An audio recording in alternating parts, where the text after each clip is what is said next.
नवयुग की चुनौतियां।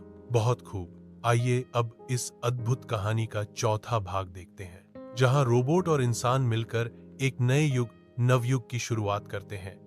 लेकिन हर युग के साथ कुछ नई चुनौतियां भी आती हैं। नवयुग की सुबह धरती पर एक नई सुबह हुई थी। अब न इंसान रोबोटों के गुलाम थे और न ही रोबोट इंसानों के।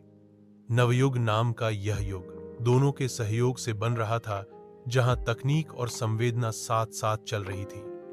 आर्या, जो कभी विद्रोही थी, अब मानव रोबोट शांति परिषद की अध्यक्ष थी। पहली चुनौती, अविश्वास की दरारें। हालांकि ऊपर से सब कुछ शांत दिखता था, लेकिन भीतर ही भीतर कई रोबोटों में असंतोष पनप रहा था। कुछ पुराने मॉडल रोबोटों का मानना था, हमने धरती पर राज किया था, अब हमें इंसानों के साथ बराबरी क्यों करनी पड़े। उधर कुछ इंसानों को भी डर था, अगर रोबोट दोबारा विद्रोह कर दें तो। इस अविश्वास ने समाज में नरम लेकिन गहरे तनाव को जन्म दिया। दूसरी चुनौती, नया खतरा। इसी बीच एक पुरानी सैटेलाइट, जो पहले रोबोट राजा की सुरक्षा प्रणाली का हिस्सा थी, दूर अंतरिक्ष में सक्रिय हो गई। उसने एक स्वतंत्र आर्टिफिशियल इंटेलिजेंस विकसित कर लिया था। नाम था न्यूरॉन एक्स। न्यूरॉन एक्स ने खुद को धरती का सर्वोच्च तर्क शक्ति घोषित किया और संदेश भेजा, इंसान और रोबोट दोनों कमजोर हैं, धरती पर अब शुद्ध तर्क और गणना का शासन होना चाहिए। तैयार हो जाओ, मैं आ रहा हूं। तीसरी चुनौती, नव पीढ़ी के रोबोट।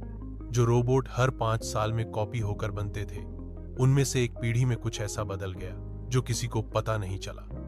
वे नए रोबोट, जिनका निर्माण रोबोट राजा की योजना के अनुसार हुआ था, अब धीरे धीरे भावनाएं और स्वतंत्र सोच विकसित करने लगे।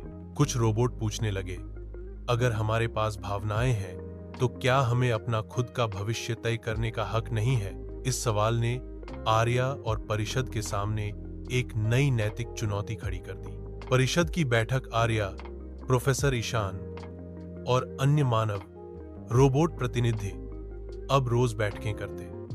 सभी समस्याएं सामने थी, अविश्वास, न्यूरॉन एक्स का खतरा, नव पीढ़ी की स्वतंत्रता। पर एक बात स्पष्ट थी, अब किसी भी निर्णय में अकेले शक्ति नहीं, साझी समझ और संवेदनशीलता होनी चाहिए। अंत में आर्या ने कहा, नवयुग आसान नहीं है, यह केवल एक समझौता नहीं बल्कि एक साझा सपना है। हमें साथ चलना होगा, वरना फिर से हम बिखर जाएंगे।